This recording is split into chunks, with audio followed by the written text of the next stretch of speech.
रामकथा की अमृत वर्षा का आयोजन श्री ब्रह्मलीन उदासीन आश्रम 509 आर्मी बेस वर्कशॉप के पीछे नगला भवानी सिंह बिंदु कटरा शिवानंद महाराज जी के आश्रम में राम कथा का आयोजन किया जा रहा है। कथा का आयोजन 2 जनवरी 2026 दिन शुक्रवार से किया जा रहा है। कथा का समापन 13 जनवरी 2026 को रविवार के दिन होगा।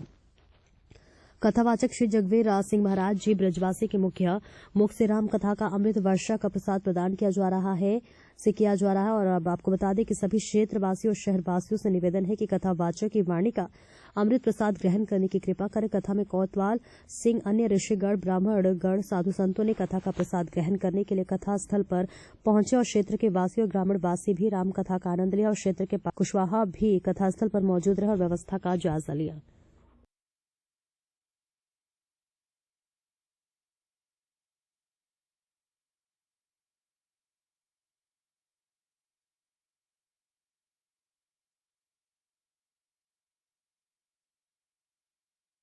सतगुरुदेव ब्रह्मलीन हमारे हृदय की आत्मा हमारे गुरु जी महाराज जी पवन मुनि महाराज जी की आशीर्वाद से और उनके जो दिए हुए वचनों और उनकी धर्म की ध्वजा और चेतन नगरी तारो गाँव अलग पुरुष को सुमरो नाम उन्होंने जो आशीर्वाद दिया हुआ है और आशीर्वाद के रूपी राम कथा का ये सनातन धर्म की इस प्रति वर्ष यहाँ कथा श्री हनुमान जी के चरणों में होती है और इसमें सभी भक्तों का आवागमन हो जाता है और मानव मिलन होता है। हम धन्य हो जाते हैं, संत भगवानों की सेवा मिल जाती है और मैं अपने विप्रों की संतों की सेवा के लिए ऐसी राम कथा को और भगवान के चरणों में हमारे भक्त भी करावक्त हो जाते हैं।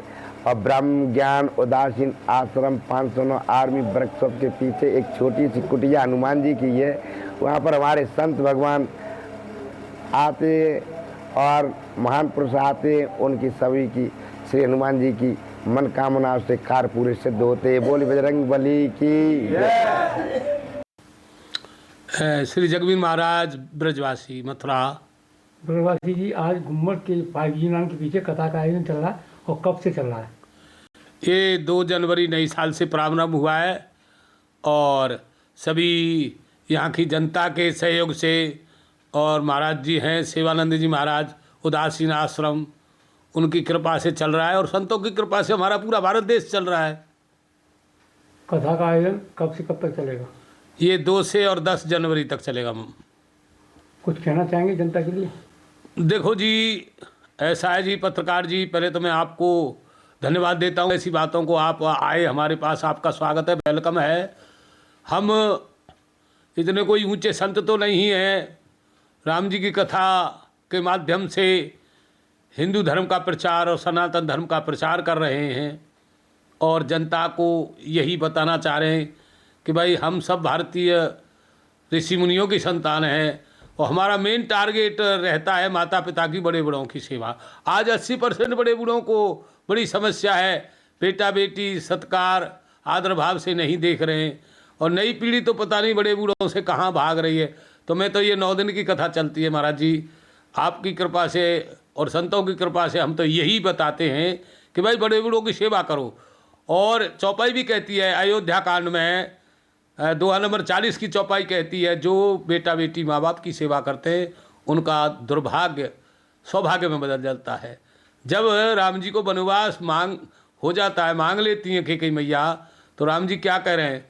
ओ सुन जननी वही सुत बड़ भागी, जो पितु मात बचन अनुरागी। राम सिया राम जय जय राम।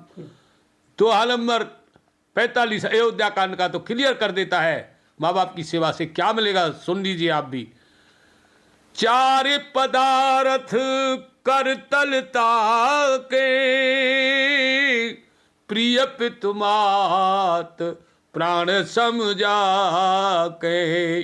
और मैं तो चैलेंज के साथ कह रहा हूं ये कि जो भी बेटा बेटी सास बहू अपने सास ससुर माता पिता की आज्ञा मानेंगे और उनका काम करेंगे तो कल से ही शुरू करने लग जाओ तो उनका दुर्भाग्य सौभाग्य बन जाएगा।